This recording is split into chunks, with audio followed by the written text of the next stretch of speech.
Every third person over the age of 50 wakes up in the morning with a feeling of heaviness in the stomach, bloating, and unexplained fatigue, and sincerely believes that it is simply age. But it is not age. It is a specific biochemical malfunction that has a name, a mechanism, and a solution.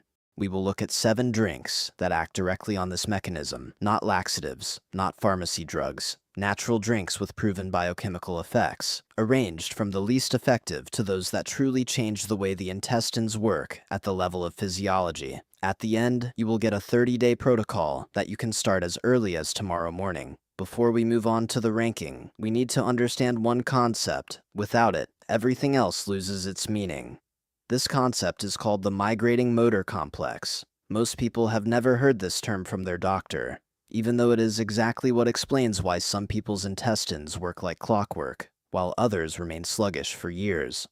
The migrating motor complex is a wave of muscular contractions that normally moves through the entire gastrointestinal tract about every 90 to 120 minutes during periods between meals. This wave is what sweeps undigested residue, mucus, dead cells, and bacterial biofilms out of the intestines. It is the body's biological cleanup system, and it only happens when the stomach is empty and digestion is complete. What are bacterial biofilms? They are protective films that pathogenic bacteria form on the walls of the intestines in order to stay there for a long time. They are impermeable to most antibiotics and protect bacterial colonies from the immune system. Biofilms slow down nutrient absorption, produce toxins, and create constant low-grade inflammation. When the migrating motor complex is impaired, biofilms build up faster because there is nothing to break them down. After the age of 50, the activity of the migrating motor complex decreases for several reasons at once. First, motility production declines. This hormone is the main trigger signal for that wave. Second, magnesium deficiency increases, and magnesium is necessary for the normal function of the neuromuscular junctions in the intestinal wall. Third, chronic low-grade inflammation, which is present in almost everyone with age, suppresses the activity of the enteric nervous system. And fourth, the composition of the microbiome changes. Beneficial bacteria that produce short-chain fatty acids to nourish the cells of the intestinal wall are replaced by less beneficial organisms. That is exactly why the standard advice, eat more fiber, often does not work for people over 50. Fiber increases the volume of intestinal contents. But if the muscular wave is weakened, more volume only creates a bigger blockage. This explains why many older people, while faithfully increasing the amount of fiber in their diet, end up with even more bloating and discomfort instead of relief. The drinks we will discuss today work differently. They affect the biochemistry of the migrating motor complex, bile flow, the neurochemistry of the intestines, and the composition of the microbiome. Each of them has a specific mechanism and specific limitations. Let us begin with number 7. Number 7, warm water with lemon. This drink is incredibly popular online as a detox and digestive starter. It is recommended by dietitians, health bloggers, and many people genuinely notice a small improvement in how they feel after drinking it regularly in the morning. But let us look at what is actually working here and why it is not enough. Warm water by itself stimulates the motility of the stomach and the initial sections of the small intestine through the mechanoreceptors in the stomach wall. When the stomach receives warm liquid, it sends a signal through the vagus nerve, which activates the gastrocolic reflex, a reflex increase in the peristalsis of the large intestine. That is why many people feel the urge to go to the bathroom after morning tea or coffee. This is a normal physiological reflex. Lemon juice adds citric acid and ascorbic acid to the process. An acidic environment in the stomach stimulates the production of hydrochloric acid and pepsin, which improves protein digestion. In addition, citric acid mildly stimulates bile flow from the gallbladder, and bile, as we will discuss later, is one of the key stimulators of large intestinal peristalsis. So why only number 7? Because all of these effects are short-term, weak, and do not affect the root mechanisms of impaired motility. Citric acid stimulates bile flow, but only slightly. Warm water activates the gastrocolic reflex. But in people with chronically reduced peristalsis, that reflex may be almost absent. It is a good start to the day. It is a polesne pravichka, but it is not a treatment. How to take it for maximum benefit. 250 milliliters of warm water at a temperature of 45 to 50 degrees Celsius, juice of half a lemon on an empty stomach, 15 to 20 minutes before breakfast. It must be warm, not cold. Cold water causes a spasm of the smooth muscles of the intestines and creates the opposite effect. This is the first step, but only the first. Number 6. Flaxseed decoction. Not ground flaxseed in food, but specifically a decoction. And that is a crucial difference. When flaxseed is boiled in water, it releases mucilaginous polysaccharides, a viscous gel rich in soluble fiber. This gel coats the intestinal mucosa with a thin protective layer, reduces friction between the contents and the intestinal wall, and creates an environment in which pathogenic bacteria have a harder time forming biofilms.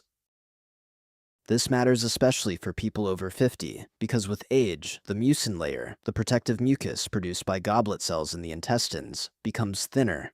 Thinning of the mucin layer means that intestinal contents come into direct contact with the mucosal cells, causing chronic irritation and inflammation. The mucilaginous polysaccharides in flaxseed decoction partially compensate for this deficiency. In addition, flax's soluble fiber is a prebiotic, a substrate for the growth of beneficial bacteria that produce butyrate. Butyrate is a short-chain fatty acid that serves as the main source of energy for colonocytes, the cells of the large intestinal mucosa. Without butyrate, colonocytes weaken, barrier function is impaired, and motility declines. Regular consumption of flaxseed decoction gradually restores butyrate-producing microflora. Why only number 6? Because flaxseed decoction is primarily about protection and nourishment of the mucosa, not active stimulation of motility. It creates the right environment for intestinal function, but by itself, it does not trigger the cleansing wave. Its effect is cumulative and develops over 2 to 3 weeks of regular use. How to prepare it: 1 tablespoon of whole flax seeds per 250 milliliters of water. Simmer for 10 to 15 minutes, strain, and drink warm. Take it in the evening, 30 to 40 minutes before sleep, specifically in the evening, because the mucilaginous gel works at night, when the intestines go through a phase of rest and mucosal recovery. Do not add sugar, it cancels out the prebiotic effect. Number 5. Freshly squeezed papaya juice. Papaya is one of the few foods that contains plant-derived proteolytic enzymes in clinically meaningful concentrations. The main one is papain. In its structure and mechanism of action, papain is similar to trypsin, a pancreatic digestive enzyme that breaks down proteins. But papain has one important additional property. It remains active across a wide pH range, including the alkaline environment of the large intestine, where trypsin is already inactive. What does this mean in practice? Undigested protein fragments that reach the large intestine serve as food for putrefactive bacteria. These bacteria produce indole, scuttle, ammonia, and other toxic compounds that are absorbed into the bloodstream and create the chronic fatigue, heaviness in the head, and weakened immunity that many people over 50 blame on age. Papain in the large intestine breaks down these protein residues and deprives putrefactive bacteria of their food supply. In addition, papain has documented effects against bacterial biofilms. In vitro studies show that it breaks down the protein matrix of biofilms, making them vulnerable to the immune system and to displacement by beneficial bacteria. Why only number 5 and not higher? 2 limitations. First, papain is unstable during heat processing and is practically absent in canned papaya or pasteurized juices. You need only fresh or freshly frozen papaya. Second, in some people, papain irritates the mucosa of the mouth and stomach when taken on an empty stomach, especially in high doses. How to take it: 150 to 200 milliliters of freshly squeezed juice from ripe papaya, including some pulp. The pulp contains the highest concentration of papain. Take it after a light breakfast, not on an empty stomach. Papaya seeds are also edible and contain additional enzymes. You can add 4 to 5 seeds to the juice and blend them. Start with small amounts and gradually increase over the first week. Number 4. Live Kefir, or a fermented milk drink with probiotics. Here it is important to make a distinction right away because it changes everything. Pasteurized kefir from the supermarket with a long shelf life and live kefir are fundamentally different products in terms of biological activity. Pasteurization kills live bacterial cultures. If the label does not indicate the number of live CFUs, colony-forming units, and the shelf life exceeds 14 days. What you have is a fermented drink without probiotic action. Real live kefir contains a multi-component symbiotic culture, kefir grains, which produce a mixture of lactic acid bacteria and yeasts. Among the key strains are Lactobacillus reuteri, Lactobacillus acidophilus, and Bifidobacterium longum. These are exactly the strains with the strongest evidence base in the context of restoring intestinal motility in older people. Its mechanism works on several levels. Lactobacillus reuteri produces reuteri, an antimicrobial compound that suppresses pathogenic flora without destroying beneficial bacteria. This is a mild biological sanitation of the intestines. Bifidobacterium longum produces acetate and lactate, which lower pH in the large intestine and create an environment hostile to putrefactive and opportunistic microorganisms.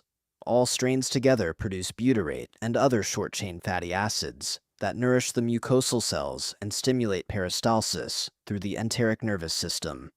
In people over 50, the amount of bifidobacteria in the intestines decreases approximately 10 to 100-fold compared to youth. This is a documented fact of normal microbiome aging. Regular consumption of live kefir partially replenishes this deficiency, not permanently, but during the period of active use. Why only number 4 if the microbiome is so important? Because kefir restores the environment, but it does not activate the migrating motor complex itself. It is like repairing the soil in a garden. Important and necessary, but without seeds, there will be no harvest. Kefir is needed as a foundation, but in combination with foods that directly stimulate peristalsis. How to take it: 150 to 250 milliliters of live kefir every evening, 1 to 1.5 hours before sleep. Specifically in the evening. At night, the intestines enter a recovery phase, and bacteria colonize better. If you are lactose intolerant, use lactose-free live kefir or plain drinkable yogurt with live cultures, without sugar or starch in the ingredients. The result is cumulative. Most people notice the first changes in bowel regularity after 2 to 3 weeks. Number 3. Apple cider vinegar with warm water. Apple cider vinegar is one of the most controversial products in folk medicine. It is credited with an incredible number of properties, most of which do not have serious evidence behind them. But in the context of digestion in older people, there is one specific, well-studied mechanism that makes it genuinely useful. This mechanism is connected to stomach acid. After the age of 50 or 60, most people produce less hydrochloric acid in the stomach, a condition called hypochlorhydria. This is not a disease in the traditional sense, but a normal age-related change that nevertheless has serious consequences for the entire digestive tract. Hydrochloric acid is needed not only to break down proteins, it is also the first barrier against pathogenic bacteria. Most of them die when stomach pH is below 3. In hypochlorhydria, bacteria survive and reach the small intestine, where they begin to multiply uncontrollably. This condition is called small intestinal bacterial overgrowth, SIBO, and it occurs in a significant proportion of people over 60, while most of them do not even suspect it. The acetic acid in apple cider vinegar lowers the pH of stomach contents, partially compensating for the lack of hydrochloric acid. This improves protein breakdown, activates pepsin, and restores the stomach's bactericidal barrier. In addition, acetic acid stimulates the release of gastrin, a stomach hormone that also enhances the motility of the stomach and the initial sections of the small intestine. An additional mechanism is that apple cider vinegar contains pectin prebiotics and polyphenols that nourish beneficial microflora. Fermented unfiltered apple cider vinegar, the kind with the mother, those cloudy fermented strands at the bottom of the bottle, contains live acetobacteria and enzymes that further support the microbiome. Why number 3? Because vinegar mainly acts on the upper parts of the digestive tract. For people with pronounced hypochlorhydria, this can be a very important step, but with normal stomach acidity, the effect is minimal, and, this is extremely important, in gastritis, stomach or duodenal ulcers, reflux, or erosions, vinegar is strictly contraindicated. How to take it safely: 1 teaspoon of unfiltered apple cider vinegar with the mother and 250 milliliters of warm water. 10 to 15 minutes before a main meal, 1 to 2 times a day. Never drink vinegar undiluted. It damages tooth enamel and the lining of the esophagus. Drink it through a straw to minimize contact with the teeth. Start with half a teaspoon and, if well tolerated, move to the full dose after a week. Number 2, ginger probiotic tonic. Now, we are moving to a new level. If the first 5 positions acted either mechanically, or through the microbiome, or through stomach acidity, ginger works directly on the neurochemistry of the intestines. And that is a fundamental difference. Fresh ginger root contains gingerols, phenolic compounds that partially convert into shogols when heated. Both of these substances are agonists of serotonin receptors, type 5, HT4, and 5-HT3 in the enteric nervous system of the intestines. What does this mean in practice? Serotonin controls intestinal peristalsis. 95% of all the serotonin in the body is produced not in the brain, but in the intestines themselves, in the so-called enterochromaffin cells of the mucosa. When serotonin binds to 5-HT4 receptors, it triggers a peristaltic wave, that directed muscular contraction that moves intestinal contents forward. Gingerols imitate and strengthen this signal. Clinical studies show that ginger extract speeds up gastric emptying time by 30 to 50% in people with gastroparesis. Delayed stomach emptying, which is especially common in type 2 diabetes and in older adults. Faster gastric transit starts a cascade. The contents move into the small intestine faster, reach the large intestine faster, and activate defecation reflexes faster. Shogols also have anti-inflammatory effects through suppression of pro-inflammatory cytokines, interleukin-6, and tumor necrosis factor alpha. Inflammation of the intestinal wall is one of the main brakes on peristalsis in older people. Lowering inflammation directly restores the sensitivity of enteric neurons. So why only second place? Because ginger is most active in the upper and middle parts of the digestive tract. It strongly stimulates gastric and small intestinal transit. But in people with chronic constipation, the main problem is in the large intestine, its sluggish peristalsis, and impaired migrating motor complex at that level. For a complete solution, you need something that acts directly on the large intestine through another, more powerful biochemical pathway. How to prepare and take it. Grate finely or slice thin pieces of fresh ginger root, about 1 to 1.5 centimeters. Pour in 250 milliliters of hot water at 70 to 80 degrees Celsius, not boiling water. Above 90 degrees, some gingerols are destroyed. Add the juice of half a lemon and, if desired, a pinch of cayenne pepper. Capsaicin enhances the prokinetic effect through activation of TRPV1 receptors in the intestinal wall. Steep for 5 to 7 minutes. Drink warm on an empty stomach in the morning, 15 to 20 minutes before breakfast. For people with gastritis or peptic ulcer disease in an acute phase, high doses of ginger are not recommended. Start with a small amount and monitor the stomach's response. And finally, first place, artichoke ginger tonic with a choleretic effect. If you have been following the logic of this breakdown, you may already have guessed why exactly this drink takes first place. We talked about the migrating motor complex as a cleansing wave that should pass through the intestines between meals. We talked about how it weakens in people over 50. We discussed how ginger strongly stimulates serotonin receptors in the small intestine, but to trigger a full cleansing wave in the large intestine, an additional biochemical trigger is needed, and that trigger is bile acids. Bile is produced by hepatocytes, liver cells, and stored in the gallbladder. Its main function is to emulsify fats for absorption in the small intestine. But bile acids also have another property that people rarely talk about. They are powerful stimulators of TGR5 receptors in the epithelium of the large intestine. When these receptors are activated, a cascade begins that increases water secretion into the intestinal lumen, activates enteric neurons, and stimulates muscular contractions of the colon.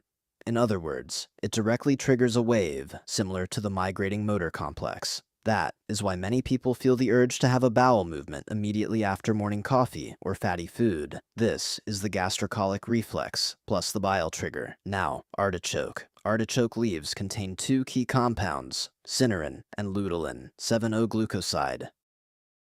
Both are powerful choleretics, substances that stimulate the liver to produce bile. Clinical studies conducted in Germany and Italy in the 1990s and 2000s showed that artichoke leaf extract increases bile secretion volume by 20 to 40% within 1 to 2 hours after intake. That means more bile enters the intestines, more bile acids reach the large intestine. TGR5 receptors are activated more strongly, and peristalsis is stimulated more powerfully. But that is not all. Cinerin has a pronounced hepatoprotective effect. It reduces oxidative stress in liver cells, improves the liver's ability to neutralize toxins coming from the intestines, and lowers the overall inflammatory burden. In people over 50, the liver usually works under chronic overload, even without obvious disease. Reducing this burden by itself improves general well-being, energy levels, and sleep quality. When artichoke is combined with ginger in one drink, a synergy of two mechanisms appears. Gingerols in ginger activate serotonin receptors and stimulate small intestinal peristalsis from the top down. Cinerin in artichoke increases bile flow and, through bile acids, stimulates large intestinal peristalsis from below. Together, they recreate a full two-directional stimulation of the migrating motor complex, something that neither component achieves alone. The recipe for the top-ranked tonic: take 1 to 1.5 centimeters of fresh ginger root, grate or slice it thinly. Add 1 teaspoon of liquid artichoke extract. It is sold in pharmacies and health food stores. Or, if you have access to fresh artichoke, use juice from the boiled artichoke heart. Add the juice of half a lemon, a pinch of cayenne pepper, pour in 250 milliliters of hot water at 70 to 80 degrees Celsius, and let it steep for 5 to 7 minutes. Drink it warm, slowly, on an empty stomach, 20 to 30 minutes before breakfast. If liquid artichoke extract is not available, use capsules with artichoke leaf extract, 300 to 600 milligrams, and take them with the ginger tonic.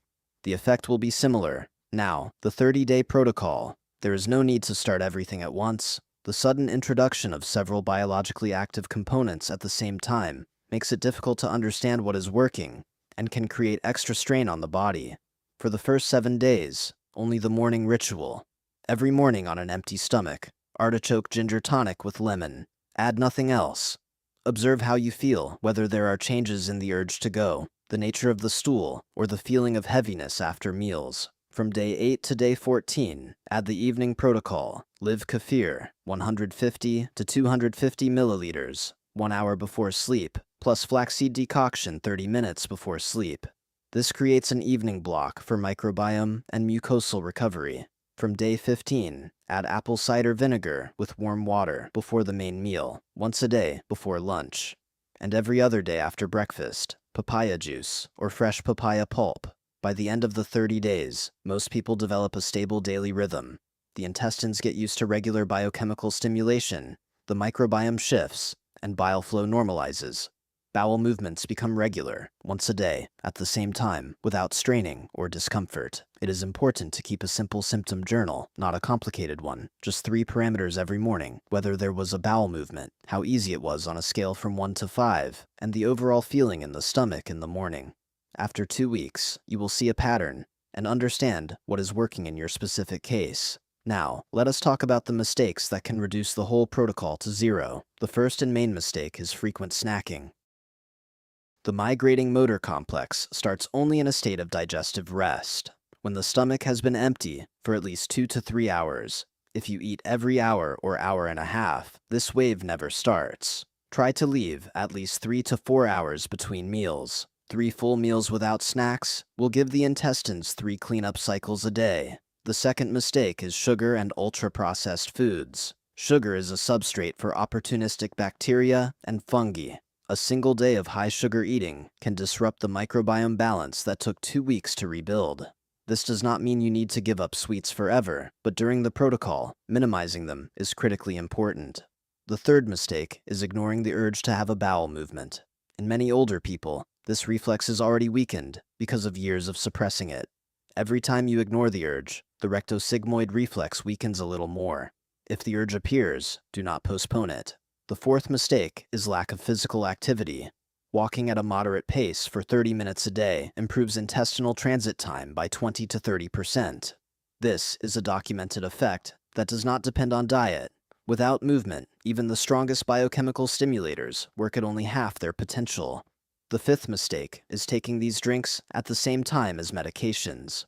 Ginger increases the effect of anticoagulants, warfarin, Xarelto, Pradaxa. Artichoke changes the liver metabolism of certain medications, Apple cider vinegar may affect the absorption of some antibiotics and diuretics. If you take any regular medications, you must discuss adding these drinks with your treating physician. And here it is necessary to say directly, everything we talked about today is educational information about biochemical mechanisms. It is not a medical prescription and not a substitute for a doctor's consultation. If constipation is accompanied by abdominal pain, blood in the stool, significant unexplained weight loss, persistent nausea, or lasts more than 3 months without any positive change, these are symptoms that require mandatory examination. They may indicate conditions that are not treated with ginger tonic. With gallstone disease, artichoke and apple cider vinegar may provoke biliary colic. This is a contraindication. With inflammatory bowel diseases, Crohn's disease, ulcerative colitis, the protocol should be coordinated with a gastroenterologist. If you take SSRI antidepressants, high doses of ginger require caution because of its effect on serotonin metabolism. The intestines after 50 are not a broken organ. They are an organ working under changed conditions and needing change support. A younger intestine could handle poor diet, chronic stress, and lack of sleep, and say nothing about it. After 50, the reserve of compensation decreases, and what used to go unnoticed begins to show up as symptoms. This is not old age. It is a request for more precise attention to what you eat, drink, how you move, and when you eat. The 7 drinks in today's breakdown are not magic and not a quick fix for years of dysfunction. They are tools with a clear mechanism of action that, when used regularly at the right time, produce a measurable effect.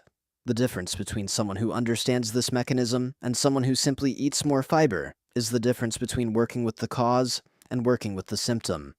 If this breakdown was useful to you, leave a like. It helps the channel reach people who need exactly this kind of information. Write in the comments which topic interests you next: blood vessels and cholesterol, liver function after 50, sleep problems, and how to work with them through nutrition, or hormonal changes and their effect on well-being. I read all the comments and plan future videos based on your requests. Subscribe so you do not miss the next one. See you in the next video.